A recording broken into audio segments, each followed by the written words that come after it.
আজ ছিল শ্রাবণ মাসের চতুর্থ সোমবার। জানি না আমি জল আনতে যেতে পারবো। সত্যিই আমি ভাবতে পারিনি যে আমি হেঁটে জল নিয়ে আসবো, যেটা আমার কল্পনারও অতীত ছিল। তো চেষ্টা করেছি, যেই জায়গাটাতে কষ্ট হয়েছে শুধু বাবাকে ডেকেছি। আমি নিজেই বিশ্বাস করতে পারছি না যে আমি জল নিয়ে আসবো। প্রত্যেকটা সোমবারই আমি পুজো করি। আমার বাড়ি তো তারকেশ্বর, তো খুব ছোটোবেলা থেকেই আমি বাবার পুজো করছি, প্রায় ক্লাস 6 থেকে। কিন্তু কাজের সূত্রে অনেক সময় হয়ে ওঠে না। যেমন আগের সোমবার আমি ভোরবেলা উঠে বাবার মাথায় জল ঢেলে আমি বেরিয়ে গেছিলাম আমার ক্লাসে। সারাটা দিন উপোস করে গোটা কলকাতা ক্লাস করে ঘুরে চলে এলাম।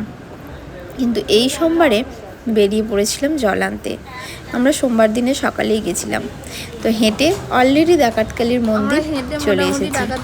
এতটা কষ্ট হচ্ছে যে বলার ভাষা নেই, কি বলবো। দেখো, বসেছিলাম অনেকক্ষণ।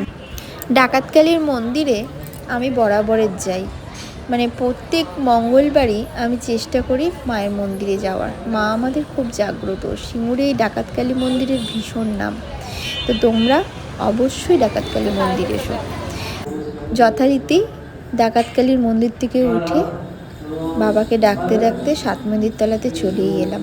আমি কিন্তু তারকেশ্বর যাইনি, আমার সিঙ্গুরে সাত মন্দির তলা, ওখানেই জল ঢেলেছি।